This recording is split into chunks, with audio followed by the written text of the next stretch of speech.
I am William Sterling, 40 years old, and for the past 15 years I've taken pride in being the one who laid the technological foundation for Sterling Mart, the supermarket empire founded by my own father.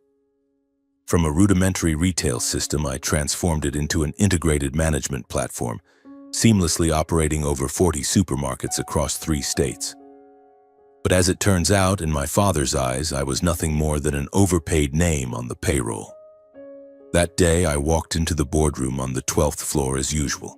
The light from the large glass windows poured onto the long, glossy conference table. The chairs were all occupied, but the atmosphere was strangely frigid. My father, Robert Sterling, sat at the head of the table, his face as cold as a block of ancient ice. Beside him, James, my younger brother, sat casually, twirling the fountain pen my father often used in important meetings. "William," my father began, his voice not loud but razor-sharp, "the board has reached a consensus. The operating costs of the technical department are too high. Your salary—" He paused, his eyes locking onto mine, devoid of any trace of paternal warmth. "It's too high for what you contribute." I gave a faint smile. "Father, I believe I've helped the company survive 3 financial crises, 2 platform transitions, and I'm the one who wrote the entire supply chain management system we're using now." James smirked slightly. I could see a barely concealed glee in his eyes. My father shook his head. "You're deluding yourself, William. The company needs young, dynamic people who know how to cut costs, not convoluted, complex systems that no one but you can understand." "Cut costs?" I raised an eyebrow. "You mean James?" The room fell silent. My father didn't respond. He simply slid a stack of documents toward me, a termination notice. Accompanying it was a minimal severance package, as if I were just a probationary employee who failed to pass evaluation. I clenched my fists. Memories flooded my mind, sleepless nights coding until exhaustion, moments of wiping away tears for unrecognized efforts, successful projects where others took the credit. And now, I was being pushed out the very door that was once called family. But I didn't shout. I didn't beg. I stood up, slowly buttoning my suit jacket, my eyes fixed on him. "You've just fired the only engineer who understands the entire critical system of Sterling Mart," I said softly, each word landing like a blow on the marble floor. "I hope the young person you're betting on knows how to save it when it starts to collapse." I turned and walked away. Outside in the hallway, the afternoon sun still streamed through the transparent glass, but for me it was the coldest moment of my life. Leaving the Sterling Mart building that day, I didn't go straight home. I walked along the long street, letting the biting March wind slap against my face. With every step, the lines of code I had written seemed to flash before my eyes. 15 years of my life, I had poured my heart and soul into something they so casually dismissed as convoluted and unnecessary. That system wasn't just complex lines of code. It was a living, intricate architecture connecting everything from warehouse management to transaction processing at the counters, to the loyalty program and the online sales platform. Everything was tightly interwoven, like the blood vessels sustaining a colossal organism. And none of it had any official documentation. It wasn't because I was careless. It was because my father, with his stubborn mindset of an outdated businessman, always believed that documentation was a luxury for the lazy. He once patted my shoulder and said, "We're family, trust is enough. Why bother with all that paperwork?" Looking back now, that was the trap I buried myself in, a system so vast that only I understood its entire operational flow. Every design, every optimized algorithm existed only in my memory and personal sketches, never shared. I remember the last time I proposed forming a dedicated team for documentation and succession training. My father scoffed. "Are you trying to burn more company money on those fanciful ideas? James told me the system needs simplification, not added complexity. Learn from your brother, William. He has a practical mind." My brother? James. His system skills were barely enough to patch minor bugs, reset devices, and read a few basic logs. But in my father's eyes, he was the young, dynamic talent with a fresh perspective. all because he knew how to nod at the right moment and say what my father wanted to hear. I quietly sat down on a stone bench by the river. As evening approached, the gray water flowed silently, as if washing away all my old memories. I wondered if they even realized what awaited them. No documentation, no one who understood the system's architecture, just James sitting there with a tangled mess of code like a labyrinth with no exit. I could almost picture him panicking when the system crashed, sweating profusely, not knowing where to begin. I let out a quiet laugh, bitter but also somewhat relieving. At last, I was free from that suffocating cycle. They chose James, they discarded me, and now everything I created would be the test of their decision. I returned home as the city lights began to flicker on. My small apartment on the 10th floor suddenly felt unnaturally quiet. I stood motionless by the window, gazing down at the bustling streams of cars below, my heart strangely hollow. So this was the feeling of being cast aside by your own flesh and blood, a pain so suffocating it stole my breath. This injustice wasn't new. It had been simmering for years like a shallow cut, not deep enough to bleed, but nagging, never healing. I recalled the times I was excluded from important meetings. Despite heading the technical department, I was never fully included in strategic planning sessions. Once I confronted my father directly. Why wasn't I invited to the meeting about the 3-year strategic development plan? He merely sipped his coffee, his gaze brushing past me as if my question were trivial. Your job is to handle the numbers on the computer, William. Don't try to meddle in the big picture.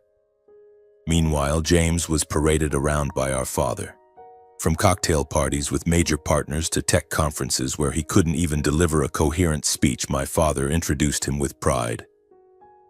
This is James, my youngest son, a young talent who will take over Sterling Mart's technology division. I stood there, unable to believe my ears. I was the one who had fought tooth and nail to pull the company through every technological crisis. I was the one who rewrote the entire management system to save the company from bankruptcy. Yet in my father's eyes, I was just a technical mind who didn't understand the big picture. Perhaps deep down, he always saw me as dry, rigid, constantly talking about processes, risks, and stability. And James, he knew how to please our father. He knew how to say what our father wanted to hear, even if most of it was baseless flattery. I used to tell myself, just do your job well, and the results will speak for themselves. But I was wrong. In this world, not everyone cares about results. Sometimes they only see familiar faces, empty compliments, and well-timed handshakes. That night I tossed and turned, unable to sleep. But amid the restless thoughts, an idea crept into my mind. If they had made their choice, let's see if they could handle the consequences. Barely 3 weeks after I walked out of the Sterling Mart building, my phone began ringing incessantly. Ascendingly, the calls came one after another. The first was from Lisa, the operations manager I had personally trained. Her voice was laced with panic. William, the POS system in the Western region suddenly stopped working. The machines can't scan barcodes, customers are lining up for hundreds of meters, and James, he can't restart the system. I let out a soft sigh. The POS system was the lifeblood of retail. If it failed, the entire transaction chain would grind to a halt.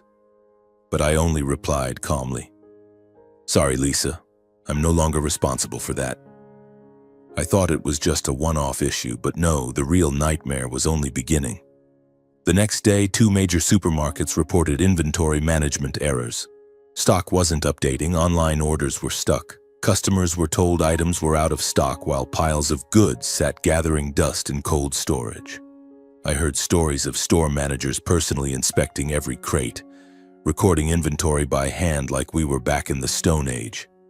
And James, the young talent, was busy, resetting servers and issuing restart commands in circles as if every problem could be fixed with a single button. 3 days later, I received a call from a familiar number. My father. William. His voice was hoarse, heavy, like someone who hadn't slept in days. We need to talk. The company. It needs your help. I leaned back, staring at the ceiling, and laughed. The sound echoed through the empty apartment, more bitter than tears. "You seem to have forgotten, Father. I no longer work at Sterling Mart," I replied, forcing my voice to stay steady despite the waves surging in my chest. "Let the person you chose, James, handle it." I'll pay you a worthy fee," he said, his voice strained. It was the first time I'd ever heard him humble himself like this. "It's not about the money, Father," I said bluntly. "The day you signed my termination, you also signed away something else. The last shred of trust I had in this family." I hung up. For the first time in my life, I felt my heart completely sever itself from the towering shadow of Robert Sterling. But I knew this wasn't the end. If my instincts were right, the real storm was still brewing behind those dark clouds on the horizon. When one door closes, they say to look for another. But for me, it seemed the door opened on its own, just in a different building.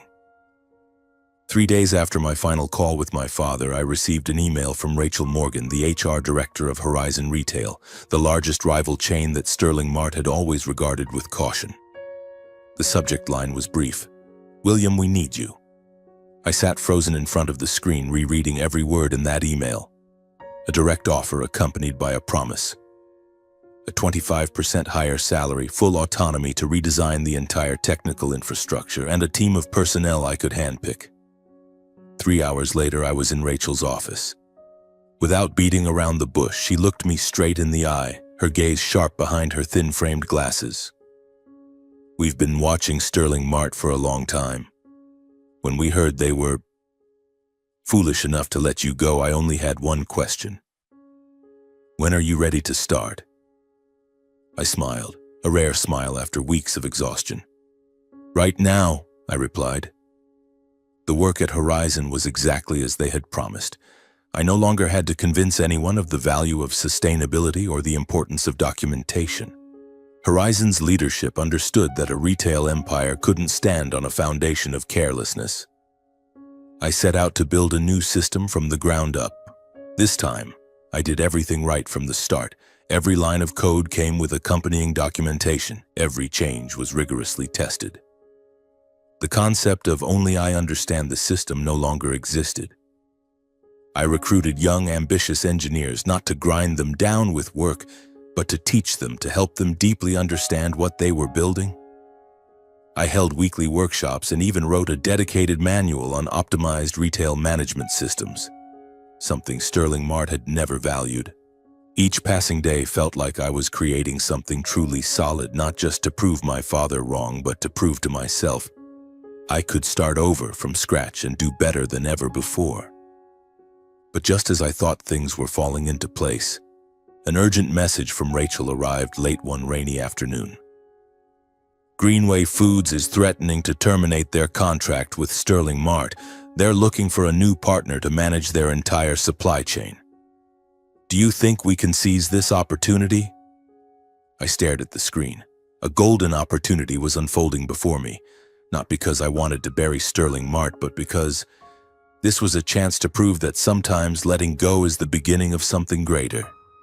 News of Greenway Foods threatening to cancel their contract with Sterling Mart spread like wildfire in a dry season. Everyone knew Greenway wasn't just an ordinary partner. They were the primary supplier for nearly 60% of Sterling Mart's fresh produce and packaged goods. Losing Greenway would be like severing the arteries of an already dying body.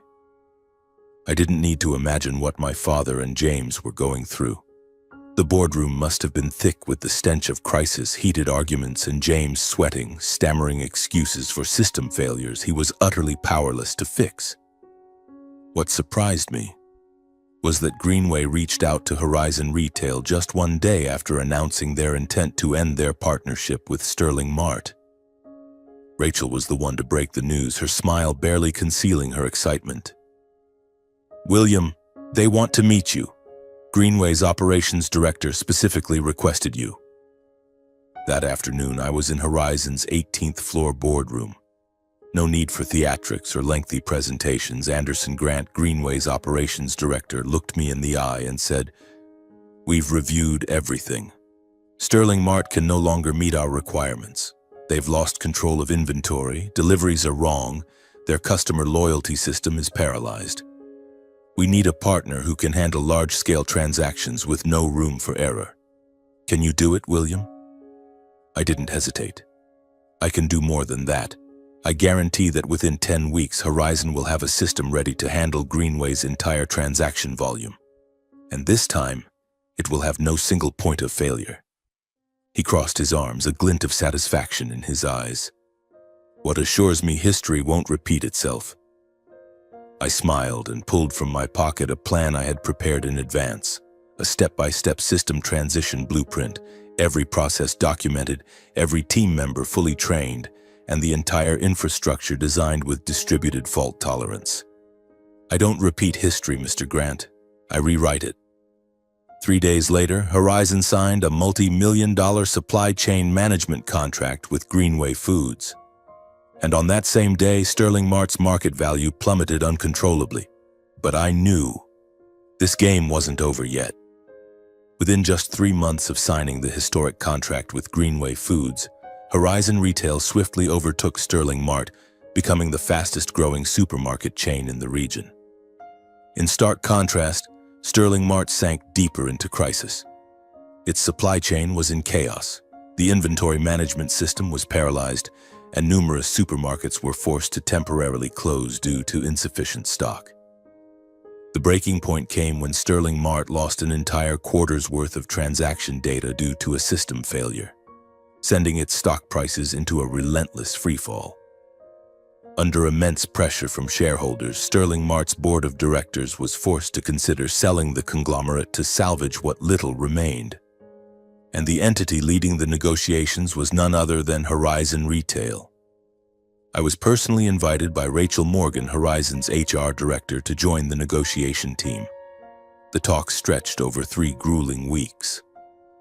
Sterling Mart initially tried to hold firm, citing their long-standing brand value. But every figure they presented couldn't mask the truth. They were drowning in financial and technological ruin. Horizon relentlessly drove the price down. When Greenway Foods officially terminated their final supply contract with Sterling Mart, my father's empire lost its last lifeline. Sterling Mart's board had no choice but to accept Horizon's offer, a mere 40% of the market value Sterling Mart had once commanded before the crisis. On the day the acquisition contract was signed, I was at Horizon's headquarters. Rachel placed the final agreement in front of me, along with a set of documents bearing a silver-embossed title. Plan for the restructuring and integration of Sterling Mart. Project leader, William Sterling. Rachel looked at me, her gaze a mix of scrutiny and encouragement. Are you sure you want to take this on?